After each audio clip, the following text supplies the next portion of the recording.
नमस्कार, आप देख रहे हैं टैलेंटेड इंडिया और मैं हूं राहुल तिवारी। लोकसभा के चुनाव में इस बार एक और मुद्दा अहम है। अहम इसलिए क्योंकि कई लोग इस मुद्दे को लेकर सरकार का महिमा मंडन कर रहे हैं। कुछ लोग सेना तक को मोदी की सेना बता रहे हैं और कई लोग इस मुद्दे पर वोट मांगने तक पहुंच रहे हैं। हम बात कर रहे हैं भारतीय एयरफोर्स द्वारा पाकिस्तान के बालाकोट में की गई एयर स्ट्राइक की। एयर स्ट्राइक का मुद्दा लगातार कई दिनों तक सरकार ने भुनाया भी और देश के लोगों के बीच यह प्रचारित किया गया कि केंद्र सरकार के कारण ही यह हमला संभव हो पाया।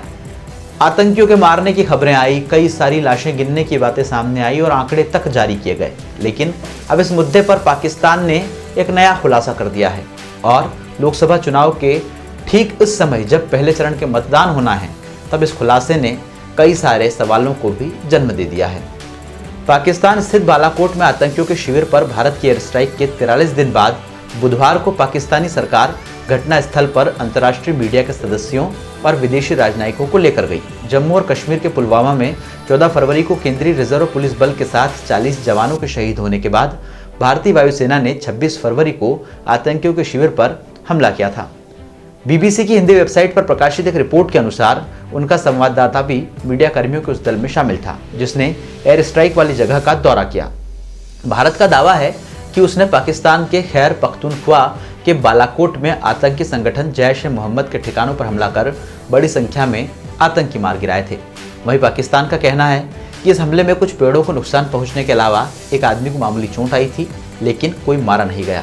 पाकिस्तान सरकार ने मीडिया से कहा कि वह उन्हें उस जगह पर ले जाएगी जहां भारत ने एयर स्ट्राइक करने का दावा किया है। हालांकि बाद में पाकिस्तान की जो एजेंसी थी वह उन्हें उस जगह पर लेकर नहीं गई। इस्लामाबाद से एक हेलीकॉप्टर से द्वारा इन संवाददाताओं को मनसेरा के पास ही एक जगह पर ले जाकर उतारा गया। इसके बाद करीब 1.5 घंटे तक पहाड़ी रास्तों से होते हुए ये लोग उस इलाके में घूमे। भारत ने जिस मदरसे को नष्ट करने का दावा किया था उस तक भी ये मीडिया की टीम पहुंची, लेकिन वे जगहें अलग अलग जगहें थी कुछ। बाद में जब मदरसे के पास ये लोग पहुंचे तो मदरसा वहां पर सकुशल सही सलामत पूरा भवन नजर आया। इसके काफ़ी हिस्से पुराने थे। इसके पास एक मस्जिद भी थी जिसमें करीब 200 बच्चे पढ़ाई कर रहे थे।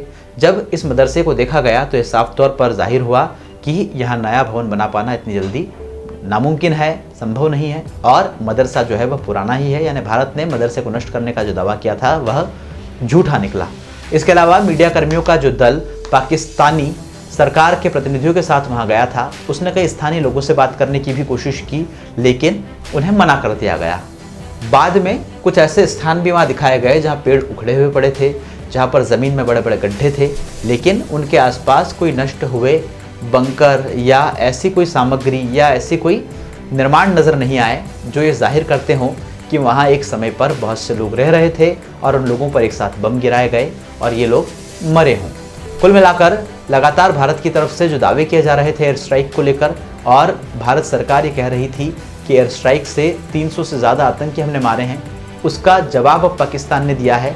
हालांकि पाकिस्तान की तरफ से जो बयान जारी हुआ है उसकी सच्चाई क्या है, इसको लेकर अभी भी चर्चाएं हैं, हर तरफ सवाल है और उनके दावे की जांच के लिए भी अब कई तरह से अलग अलग स्तर पर लोग अपनी जांच कर रहे हैं। तो पाकिस्तान ने एक नया बयान दिया है और इस बयान के बाद कहीं ना कहीं देश के जो लोकसभा चुनाव चल रहे हैं उसमें एयर स्ट्राइक का जो मुद्दा उठा हुआ है उस मुद्दे ने फिर से तूल पकड़ लिया है। पाकिस्तान का दावा सच्चा है या झूठा ये दूसरी बात है, लेकिन एयर स्ट्राइक को लेकर पाकिस्तान ने लोकसभा चुनाव के बीच में जो बयानबाजी की है उससे निश्चित रूप से सरकार के उन दावों पर भी एक बार सवाल उठना शुरू हो गए हैं। दावे की सच्चाई क्या है ये सरकार और उससे जुड़े लोग पता करेंगे। निश्चित रूप से आने वाले दिनों में हम तक भी ये खबरें पहुंचेंगी, लेकिन ये खबर थी जो हमने आप तक पहुंचाई। आप देखते रहिए टैलेंटेड इंडिया। अगर आपको हमारे वीडियोस पसंद आए तो प्लीज लाइक करें, सब्सक्राइब करें और शेयर करें।